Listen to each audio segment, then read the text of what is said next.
This is the Fleet Europe podcast, hosted by Jonathan Manning. Today's topic, the TCO of electric light commercial vehicles. Introducing today's guests, Ben Very, a fleet expert and consultant and currently interim global fleet sourcing manager at BAT, and Luca Mancuso, the global category manager car fleet, travel, and professional services at Schindler Group. Enjoy the episode. Hello, and welcome to this Fleet Europe podcast. In this podcast, we discuss the most relevant trends and news from the fleet and mobility industry. I'm Jonathan Manning, a contributing editor to Nexus, publisher of FleetEurope.com and GlobalFleet.com, and organizer of major industry events like the Fleet Europe Days. I'll be the host of today's podcast, which is all about the total cost of ownership, TCO, of electric light commercial vehicles. So let me welcome our guests. Ben Very, a fleet expert and consultant and currently interim global fleet sourcing manager at BAT, and Luca Mancuso, global category manager, car fleet, travel and professional services at Schindler Group. Gentlemen, welcome. So, just to start, please could you outline the importance of light commercial vehicles to your companies and how the electrification of those vehicles is fitting into your plans? If I start with you, Luca. Yeah, thank you very much, Jonathan. So, ELCV for us and LCV in general are very important. We have a fleet of more than 24,000 vehicles and more than half are commercial vans. So this means this is the main portion of our fleet and they're so important for reaching our sustainability goal. Today, in terms of electrification of our fleet, we are not as in advance for ELCV compared to passenger car. We first of all put a focus on converting the passenger car into EV, starting from Nordic country, then going down, and now we are more or less in a good spot in most of the country within Europe. But now we need to tackle ELCV. And as said before, we are not ready as we are for passenger car. Today we only have few percentage of commercial van converted into electric version. Thank you. Ben, you're... Yes, commercial vehicles are always intrinsically important to the business. They're life and soul of the business operations in terms of the fleet. They typically take up a large proportion. They're a large proportion of the CO2 footprint as well. But there's additional complexities around it. Even without the electrification piece, vans are more complicated because of all of the additional component parts that you have. Yeah. Super. So we're here to dive deeper into the complex calculations of electric light commercial vehicles. And I'd like to start by asking, how would you recommend that fleets change the way they calculate TCO with a transition from diesel to electric? Luca? That's a very good point, Jonathan. There are so many additional elements that need to be considered within the TCO compared to a ICE vehicle. Charging infrastructure is one of those. So are we leasing charging infrastructure for home charging? Are we giving the possibility to charge on depot, so in our offices, in our branches? Yes or no? Are we buying those infrastructure or leasing? This will also influence how you are calculating the TCO. Then there is the energy cost. Energy cost, we know, depending on where we charge, are totally different.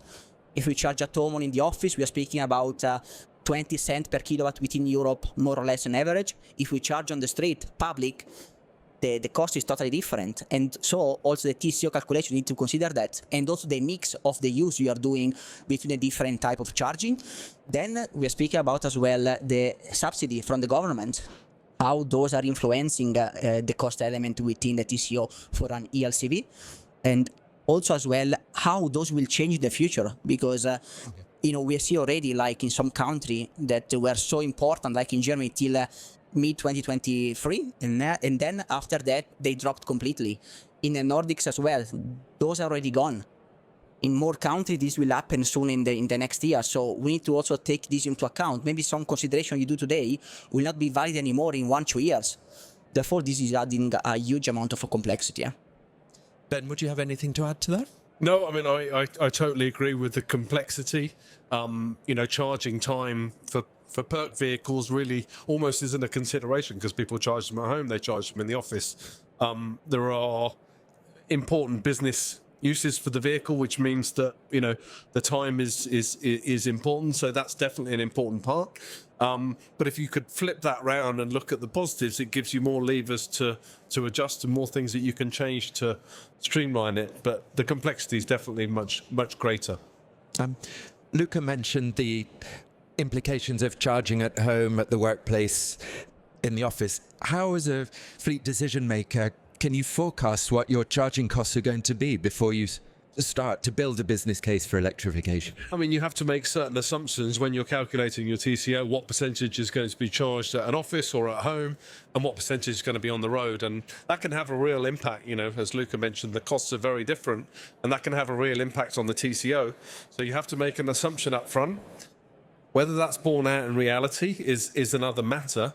And after you've made those assumptions, I think you need to back it up with communication and ensuring that all of the users that are going to be charging the vehicles understand how important that is on the total cost of ownership, because I don't think people are then monitoring, you know, was my forecast correct?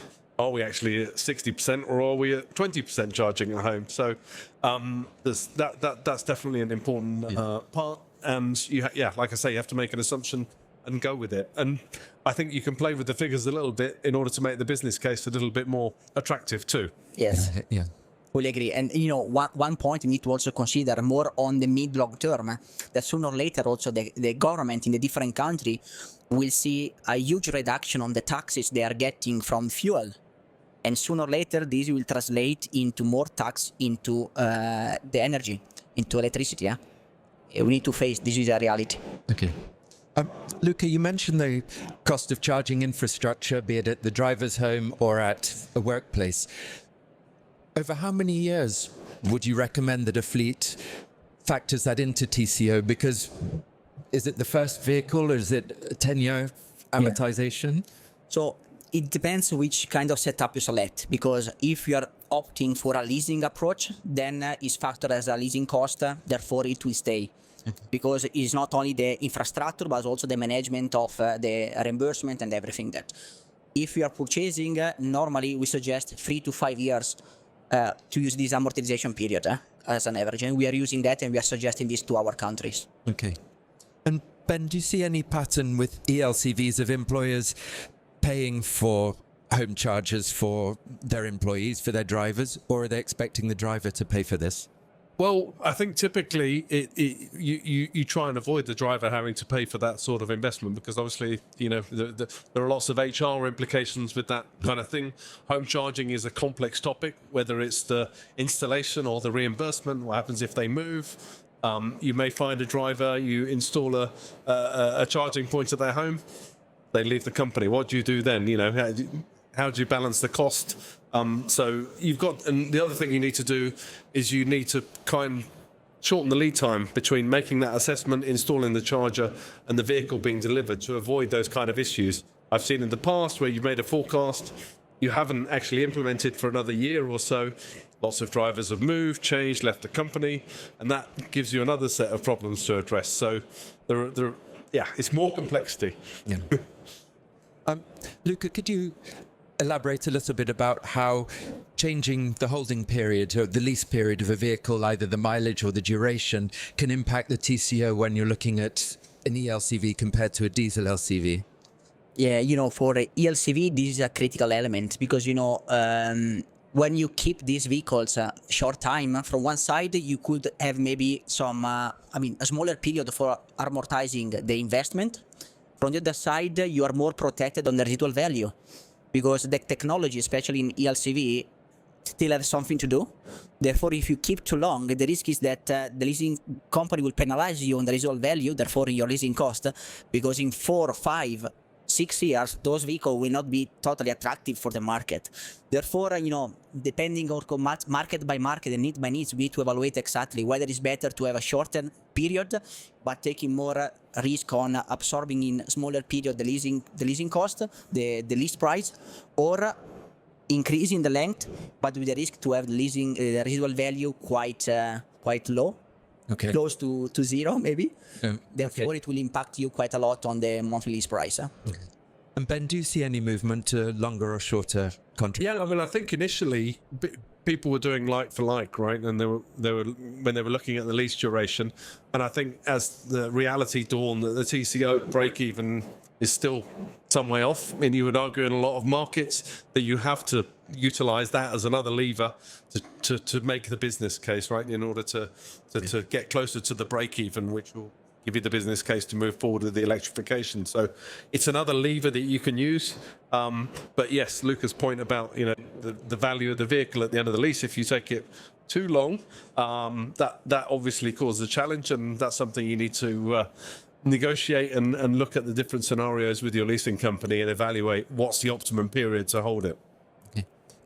Luca, we hear from a number of fleets that one of their principal concerns about electrification is the downtime during the working day while a vehicle is plugged in for charging.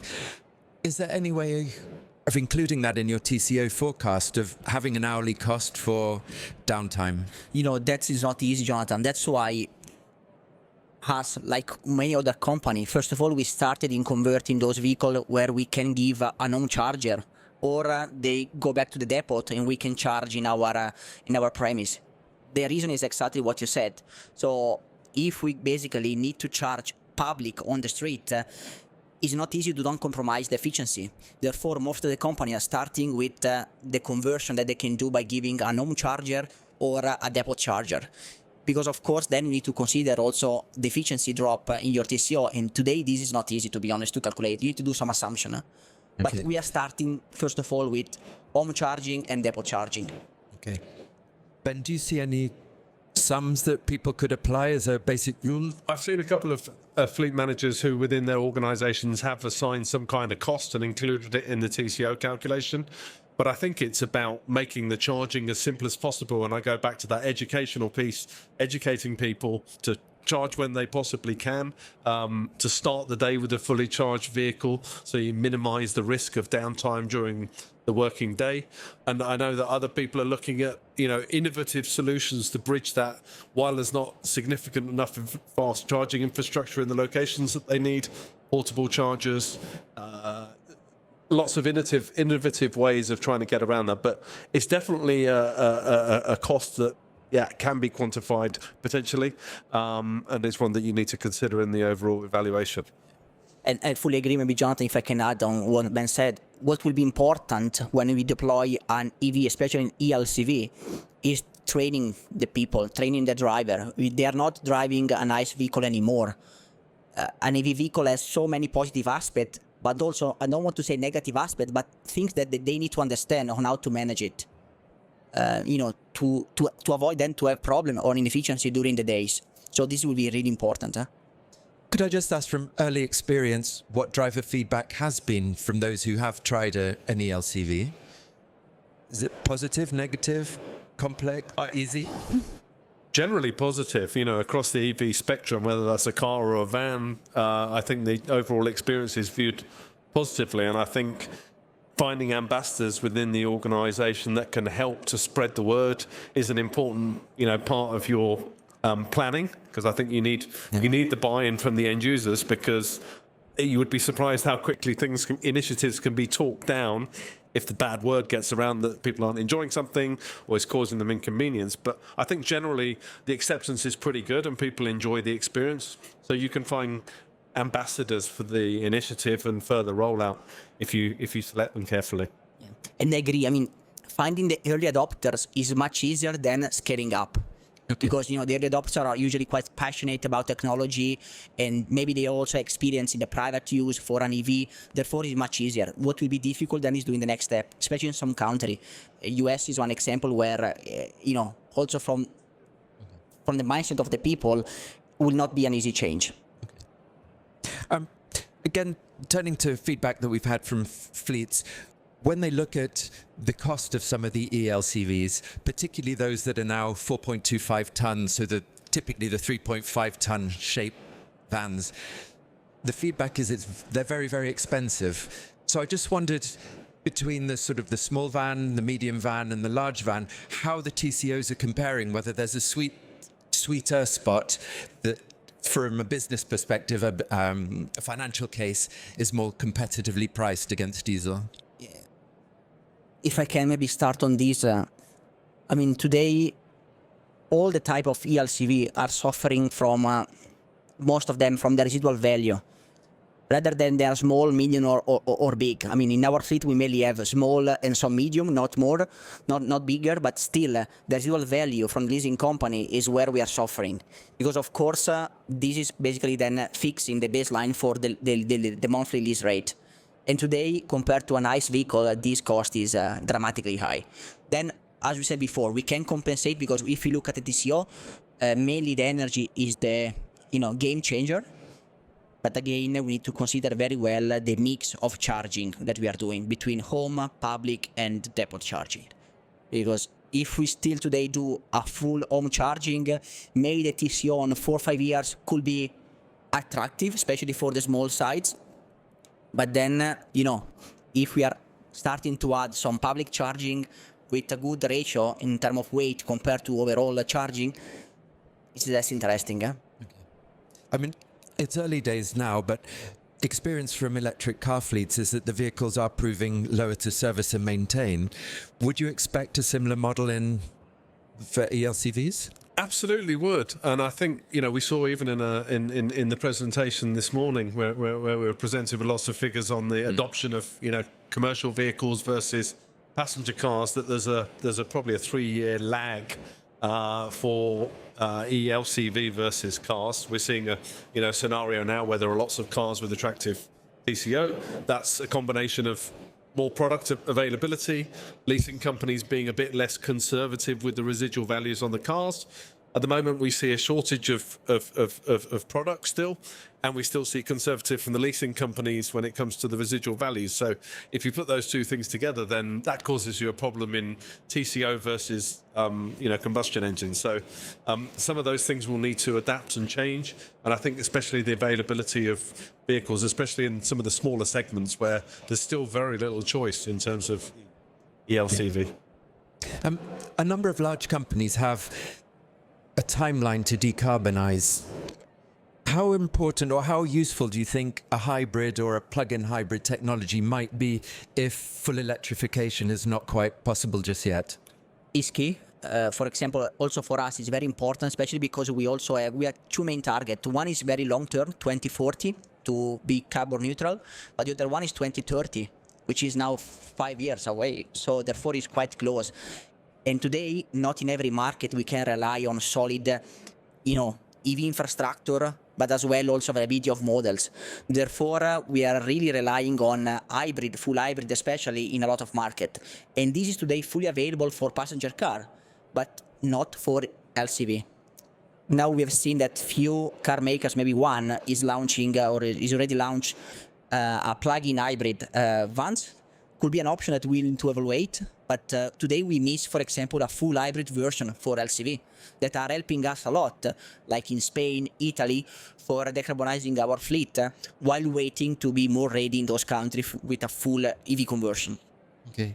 Ben, how do you see that transition? Yeah, I mean, you can see by the success that the manufacturer that introduced the plug-in hybrid has had in a very short period of time, that there's a gap in the market there. And I think, you see organisations like Luca's being creative and seeing when they can switch cars for vans, that gives them the opportunity to take advantage of those technologies, that they will use them because the CO2 footprint is significantly reduced. And I think there is potentially a huge opportunity there. Whether that void will be filled remains to be seen. But I think it would help all commercial fleet managers to have those additional options available, because the road to carbon neutral is a long and complicated one, and the more tools you have at your disposal to achieve that, the simpler it is to do, because you have huge complexity, different scenarios in different markets, and those kind of vehicles can work very, very well in lots of different markets. So, okay. And I know this sort of final question requires a bit of a crystal ball, but when do you think the TCO of an ELCV will be cheaper than its diesel equivalent, or will that date happen because we'll no longer be able to buy an internal combustion engine LCV? So as you said, I don't have a crystal ball, Jonathan, but I think it will happen. But again, it will be important to consider the right mix of charging. With not the right mix of charging, I think considering today cost will not have a positive TCO. Okay. With the right mix of charging, yes. And sooner or later as well, probably the OEMs will start increasing the list price of ICE vehicle.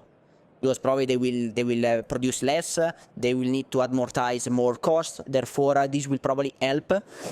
Maybe not by reducing too much the cost of the electric version, but by increasing the cost of ICE. And of course, we also hope that, battery technology will continue to evolve. Therefore, the cost for 1 kilowatt will be always lower, like anyhow is happening for the past 5 years.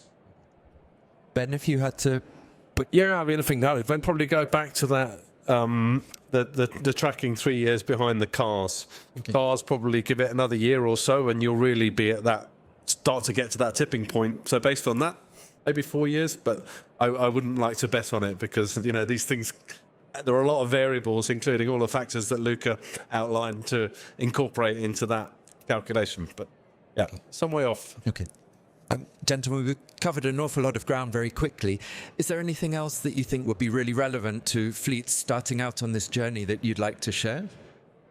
I think being pragmatic, using different solutions depending on the need and the market, being creative, communicating a lot, stakeholder management, ensuring that you've got all departments pulling in the same direction. When it comes to decisions like infrastructure, installation, you need people on board, you need facilities on board, you need finance on board, you need HR on board. So you really need to manage the stakeholders internal, as well the drivers, intrinsic part, make sure that they're looked after, make sure that they feel part of the journey. With their buy-in, things will be a lot easier. Luca, anything like that? Ben said everything. I just can add top management commitment. Okay. Key. Thanks to that, you will be able to really enable the discussion with local teams, with all the stakeholders and so on.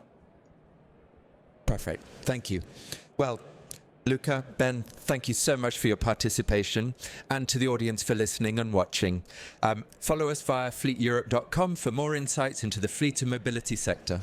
Thank you. Thank you.